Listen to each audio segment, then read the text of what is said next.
Hello नमस्कार मेरे प्यारे मित्रों, आप सभी का स्वागत है मेरी इस प्यारी सी वीडियो में।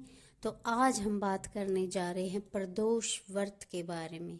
हाँ जी, प्रदोष व्रत जो कि है 7 फरवरी 2024 को, और इस दिन पड़ रहा है बुधवार, यानी कि बुधवार को पड़ने वाले प्रदोष को हम बुध प्रदोष के नाम से भी जानते हैं, इसलिए इसे बुध प्रदोष कहा जाता है। तो इस दिन आपको क्या क्या करना होता है? इस दिन आपको सुबह शुभ मुहूर्त में उठना होता है और स्नान करना होता है और शिव जी और माँ पार्वती की पूजा करनी होती है।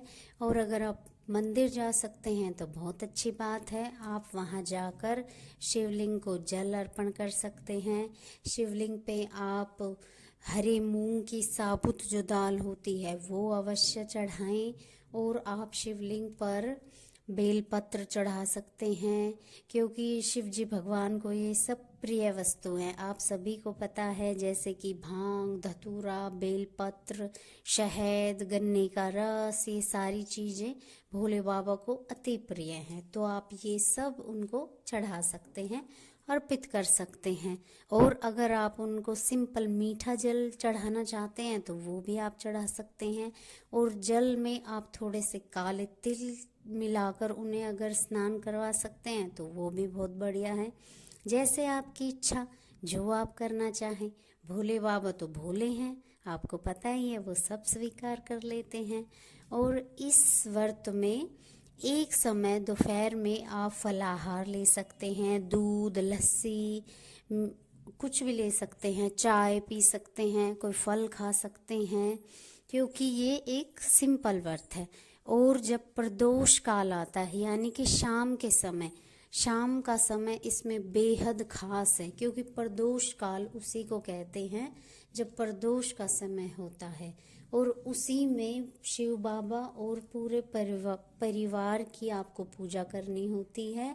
और इसमें आप बुध प्रदोष की जो व्रत की कथा होती है वो भी आपको पढ़नी होती है। और अपना व्रत आप किसी भी मीठे वस्तु से खोल सकते हैं, जैसे कि आप चूरमा बना सकते हैं, खीर बना सकते हैं, हलवा बना सकते हैं। आप कुछ भी इसमें भोले बाबा को भोग लगाकर ग्रहण कर सकते हैं।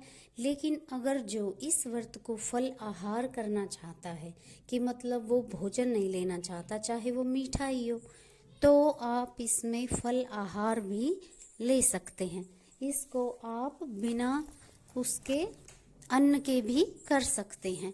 अगर आपकी तबीयत खराब रहती है या आपका बीपी हाई लो वगैरह रहता है तो आप भोजन भी ले सकते हैं। ऐसा कोई खास नियम नहीं है कि आप इसमें भोजन ग्रहण नहीं कर सकते। लेकिन हाँ, इसमें ये खास नियम अवश्य है कि आपको नमक और मिर्च वाला भोजन ग्रहण नहीं करना होता। इसमें आपको सिंपल मीठा भोजन ग्रहण करना होता है, इसलिए ये व्रत मीठे का है। तो इसमें और क्या खास उपाय कर सकते हैं आप प्रदोष में?